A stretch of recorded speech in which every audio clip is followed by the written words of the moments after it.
Celeb Savant is a career retrospective type interview focusing on singers, actors, and industry experts. Join Barrett Edelstein now as he dives into the entertainment world.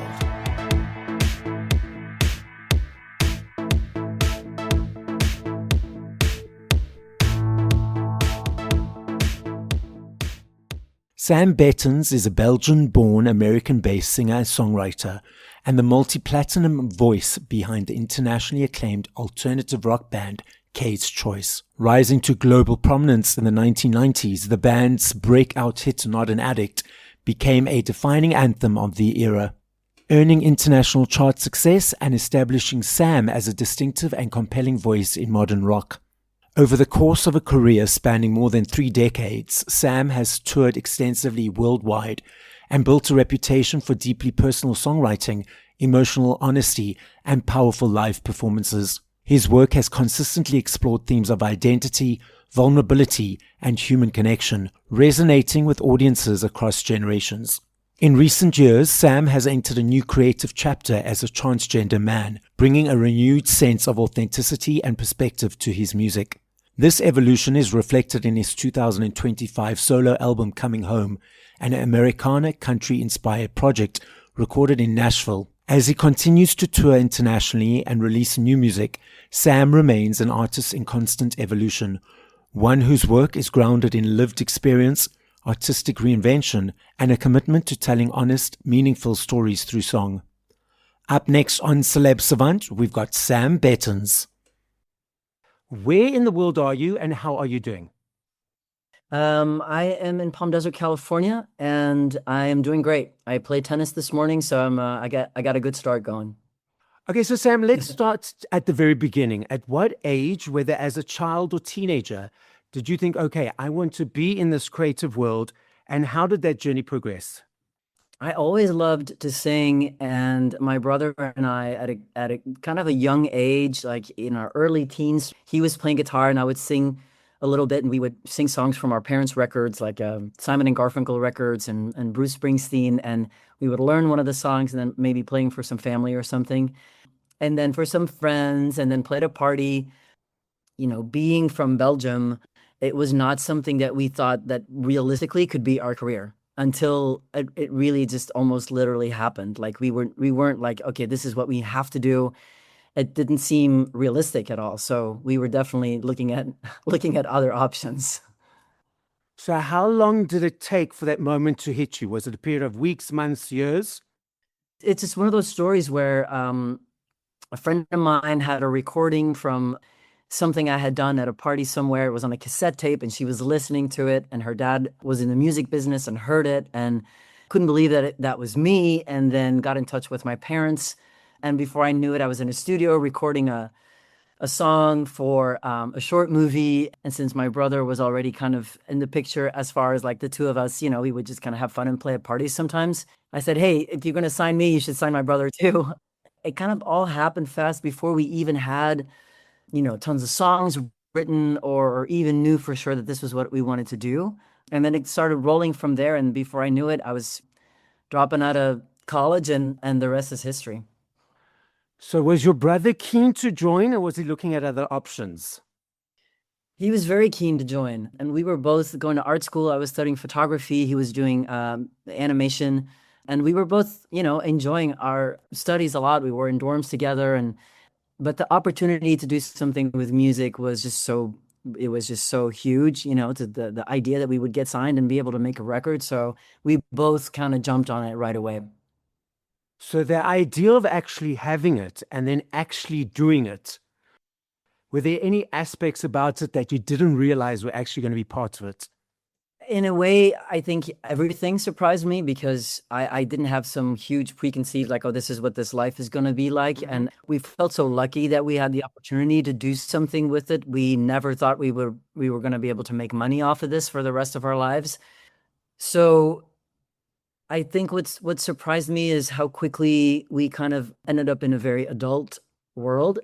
And that's not something that I had given a lot of thought to ahead of time.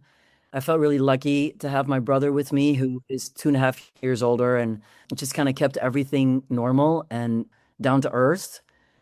you're just excited that you can make a record, and the next thing you know, you have an attorney and a manager, and you signed a contract, and and there's a financial manager, and it's like all of a sudden it's like, wow. And you're 20 years old, so it got very serious really quickly, which was amazing. And also definitely later in life, I felt like I had to go find things to kind of make up for lost time in my 20s or something, like kind of missed out on those college years of not really knowing where you're going yet and just hanging out. And maybe that was kind of like a big, something that I didn't really see coming.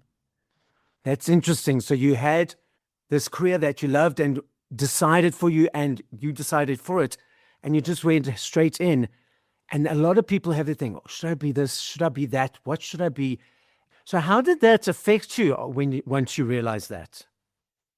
It's one of those things where everything happened so quickly for us in the beginning, quickly and unexpectedly, that I feel like we were maybe 10 years into it before I even like took a breath and looked back and realized like what we had done already in those 10 years. Because especially when you're that young and, record companies are involved and there's expectations, and this was a time where record companies were still investing a lot of money, and, and there was money in the music business. And so everything was always about the next step. So there was almost no time to just kind of like sit in it and like, not that we weren't enjoying ourselves or that we weren't grateful, far from it, but it still felt like it was always moving, and it was always about the next thing, the next jump, and the next career milestone that we would hit. And so it took us a long time. I feel I'll speak for myself. It took me a long time to like, okay, now I got to take a breath and like realize what's already happened. And now what do I really want going forward? And of course that changes throughout the years. It's different now than it was 5 years ago. And it was an interesting, quick start. And like I said, it just moved so quickly, and everything just kept going. Oh, now we have that. Oh, now we can go open for Bryan Adams in Paris. What? And now we can go open for Alanis Morissette in the States. Like what? Like it was just like things just like kept going. So it took us a while to just like, wow, this is awesome. This is a lot. Do you think by it happening like that, it didn't allow any self-doubt or self-criticism to pour in because you were too busy with what was going on?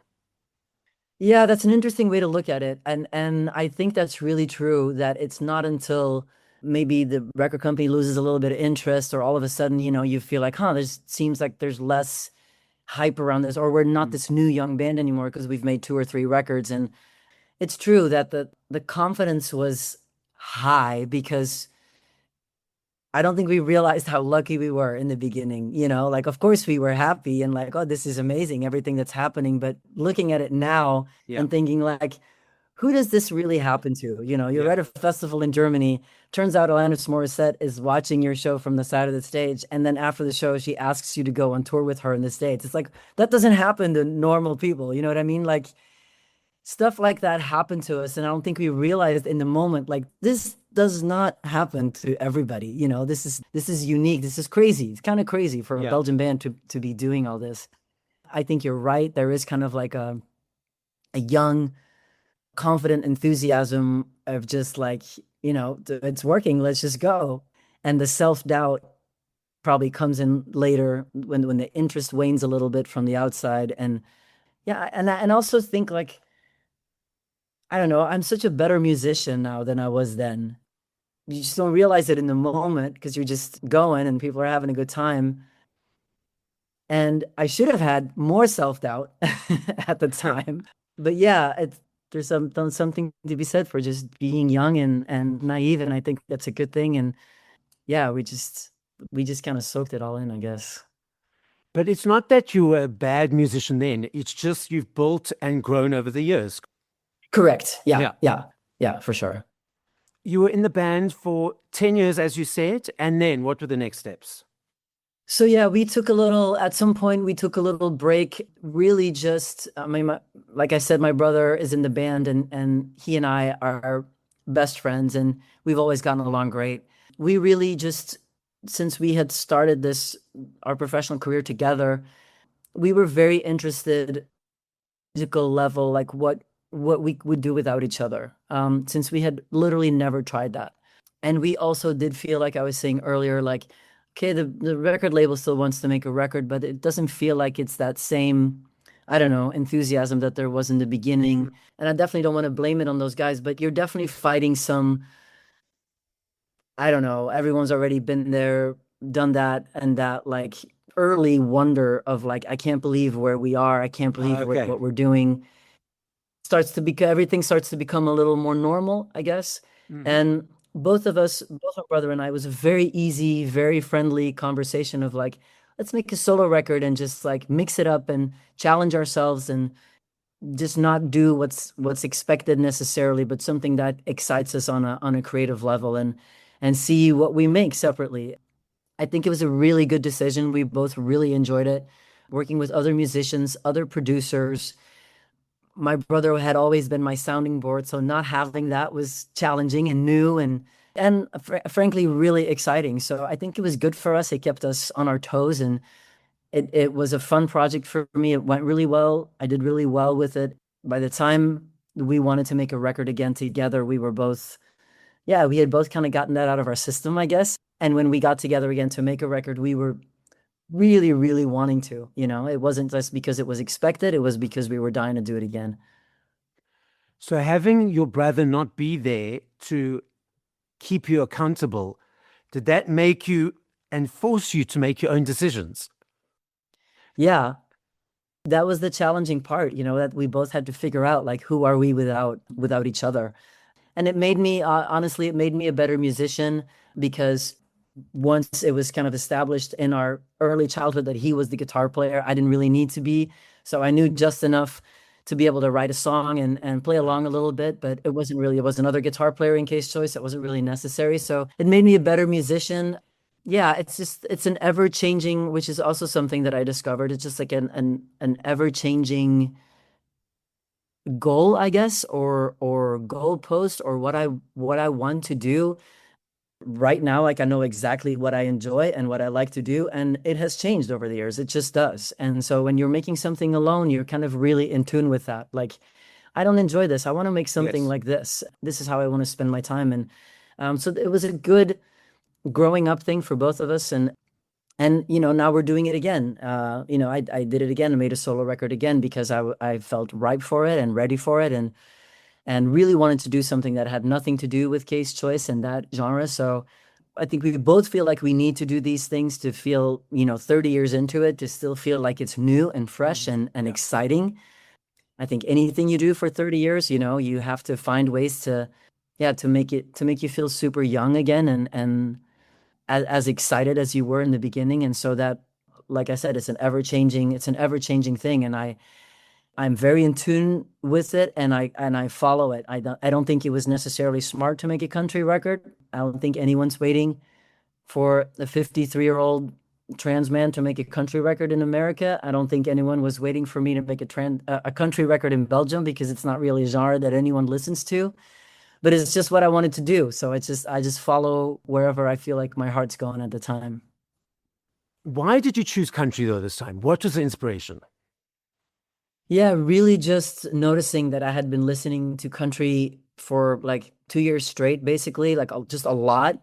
All of a sudden, that genre just really spoke to me and appealed to me, and I was really responding to the straightforwardness of it and that really smooth, super warm Nashville sound, and I'm like, if this is what I'm listening to, if this is what I'm excited about, I should try to make this. And it was really fun to write. It came very naturally. Yeah, I honestly didn't give it a lot more thought than this is just really what I want to do right now. This is where I feel like I should be going.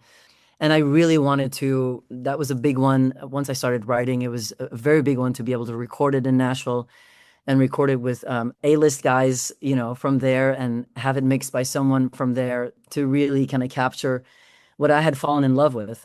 So I felt really lucky that I was able to do that. When you first started creating in country, did it take your music muscles, your music memory, a couple moments to get attuned to that sound, or it was quite easy? I have to say it was easy in a way that I had always been a pretty straightforward songwriter. when you look at Case Choice songs throughout the years, that my songs were always more direct in a way. My brother has a couple of songs. We joke about this all the time. Nobody remembers what these songs are about. Not even he does. It's just like it's a lot of imagery and, but who knows what it was really about. So, and with me, I've always been a more direct songwriter. So that kind of style of songwriting came very natural to me. A lot of it, I had written songs like that before, just like for Case Choice singer-songwriter songs. It was really just like the flavor of Americana and country that came into it. That was like the extra sauce that it needed, that like I said earlier, that I was so in love with, that was just really fun to incorporate. And then some songs, when I went into the studio, and this was the magic for me. Half of these songs I had made demos for, but the other half was really just a voice memo on my iPhone that I had recorded with an acoustic guitar. And to watch these songs then turn into these beautiful country Americana songs as we were recording it with this amazing group of musicians it was a thrill of my life, really. I love being in the studio. It's just things just all of a sudden fall into place, and it's amazing. It only took us 4 days to record this record, and it was four of the best and just most glorious days of my life. It's just like me listening to those guys playing and just watching these songs grow into something it was magical for me. The album is called Coming Home. It came out in September. We released it simultaneously in Europe and here.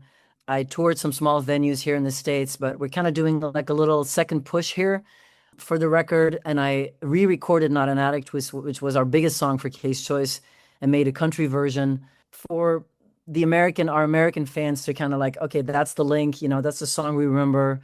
In this version now, I changed the lyrics around a little bit, like really make kind of its own little song. But we're hoping that'll connect people who used to know about Case Choice and connect people to the new music. You keep referencing lyrics and writing straightforward songs. So I speak to a lot of people who are not in the industry, and they're like, oh, I like this song, I like that song. And I say to them, do you know what the songs are about? A couple of examples.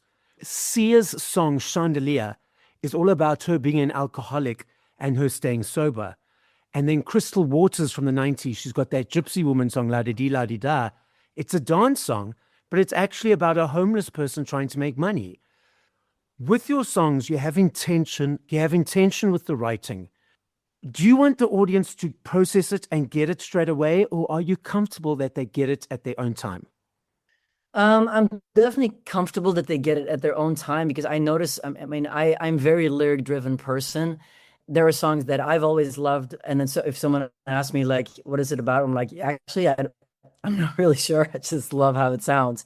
So I think I'm guilty of that as well. Sometimes. That being said, I think that the true Case Choice fans and the loyal fans that have been following us all these years, and fans of my solo stuff, I think they're in it for the whole package, and that definitely includes the lyrics. And that's just something that I've experienced just because of feedback I've gotten after the show, and we talk to people, and just messages that we get, and especially with a song like Not an Addict, where people really, really connected to the lyrics, and it got them through a certain period, or it made them understand something, or it's just like it was the song they were listening to at a very important time in their life, and so it brings them back there. And so I definitely think that Case Choice fans are in it for all of it, even though Not an Addict was our biggest song. If we played it very first in the set, like everyone would stick around, like people want to know us. They want to know everything. They sing along to all the songs. We're very lucky that way, that I think we have an audience that cares about what these songs are about. You mentioned earlier that you are a trans male. How do you feel the music industry specifically is helping, accepting, not accepting trans people in the landscape? Honestly, for me personally, it has not slowed me down in the least. And of course, I have to say that with a grain of salt, because country music in America is a conservative genre for sure in general. Who knows if that's holding me back, and I don't even know it. Who knows what people are saying behind my back about it, or people that are not interested in signing me for a certain reason, and maybe it has something to do with it. So I don't know about that. As far as my career in Europe goes, it really was just a blip. I mean, people were instantly accepting, and I was a little, I wouldn't say nervous about it, but I definitely, you kind of wonder how people are going to respond. And I had spoken to a Canadian trans artist who said, also a trans man who said, I lost all my fans. I lost all my lesbian fans. They were all of a sudden not interested in a trans guy. They were interested in a lesbian woman. And I thought, wow, that's really harsh. That I guess that's something that could happen to me. I don't know if I just got lucky, but I really don't feel like that happened to me. Like I feel like when I came out, it was kind of on my own terms in a way that I did an interview in a newspaper with a journalist I trusted. I made a video of 50 minutes with a journalist I trusted, and then I didn't do any press for like 3 months. This is what I want out there about my Yes. transition, and that's all the information you're going to get. So people had a very clear understanding of what this meant and what it was. And yeah, I was in America, and I told my manager, like, I'm not gonna check social media. You don't have to let me know. I just, this is like a big moment for me in my transition. I don't want any negativity coming my way. He called me the next day. I'm like, I said, yeah, I know you told me not to say anything, but it's just, he's like, it's all positive. All the response is so positive and so supportive. And yeah, I think just like being really honest with people from the beginning, and people already knowing me. And I also obviously was very masculine to begin with, so I don't think anyone was really super shocked where it just came out of nowhere, and people just went with it. And for me personally, I had to work on my voice a little bit because the change was, it got made it for a year or so, made it kind of difficult to sing. But it warms my heart when I think about it now, and I honestly think about it often, even though it's been 6 or 7 years. That like this is amazing. Like we are just still going strong. Like I feel like I lost no one. I didn't lose anyone. I didn't lose any fans. I didn't lose any family. Didn't lose any friends. For me personally, it's been a very positive experience.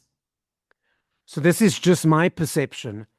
If a person is living in their truth, their authenticity, they're going within and they're dealing with all the stuff that they need to deal with to be in that space. And the people who don't like it are the ones who are scared themselves to go deep, so they project onto others. So obviously in your circle, you had none of those. So there we go. Yeah, I think so too. I think so too. And again, I really think that when you're not trying too hard to fit in somewhere, and you're just like, look, this is just how it is. This is how I feel. This is something I need to do. And you're just being really honest and vulnerable about it. People are actually, even people who are, that you maybe don't expect to respond that way, actually respond really positively to when you're not trying to pull one over. You know what I mean? You're Yeah. just like, this is just, sorry guys, this is just, I mean, not sorry. This is Not just sorry. how it is. Yeah. Not sorry. This is just how it is. And I think I'm generally, as a trans person, I very open about my situation. There are some people who like to be very loud and in your Mhm. face, and I think those people absolutely need to exist, but that's not in my nature.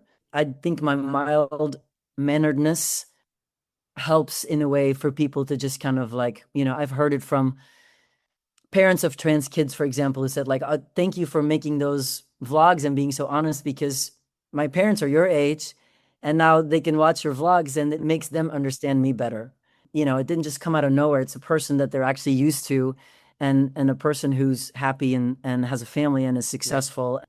And so it's not my whole goal to, like I'm going to be the some trans example for all trans kids out there, but it is nice to think that I can move the needle a little bit, where I hopefully add some normalcy to people who are still afraid of this. Exactly, because you're not editing your words. You're keeping it to the point, whereas other people have an agenda and they use that agenda through their words and the way they, edit it. So Right. let's just leave it at that. Now, Yeah. you've got this album coming home. You're busy working with that. What's next on the horizon, or are you still figuring that out? There's two big goals for this year. One is making somewhat of a dent in the US with this record, to where I can, throw my guitar in the truck and go play at 150 capacity place somewhere and have people come to my shows. Really, that's the goal, to be able to tour in the States. And I'm not talking about a big tour bus thing. I'm really just talking about showing up somewhere and having a couple hundred people come see the show. So I would love to get to that level. I just went to Europe for a show. Took me 23 hours to get there. I played for 30 minutes. Took me 22 hours to come back. I would love to just be able to get in the car and drive 2 hours and then come home. So that's the dream of being able to, reconnect with people here in the States, because we definitely had that opportunity with Case Choice back in the day. And then we are actually recording with Case Choice a new album in October. So a lot of writing as well. So lots of music and lots of busyness. I love it. Yes. Sam, the podcast is listened to throughout the world. As a final message to the audience, what would you like to say? As a final message, I am feeling a lot of joy these days and a lot of gratitude. It might seem silly, but I played tennis with my stepson this morning, who's 28. He's visiting. We had a blast. We were out in the sun.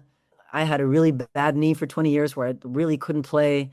I just visited a friend who has cancer and is bedridden. And I just this realization of like these little moments, man, they're just, you gotta just enjoy everything of it. And so I'm really in that phase right now. Like I gotta really just enjoy every moment and every little interaction with people that, I want to leave something positive out there. And so I hope to exude some joy and positivity.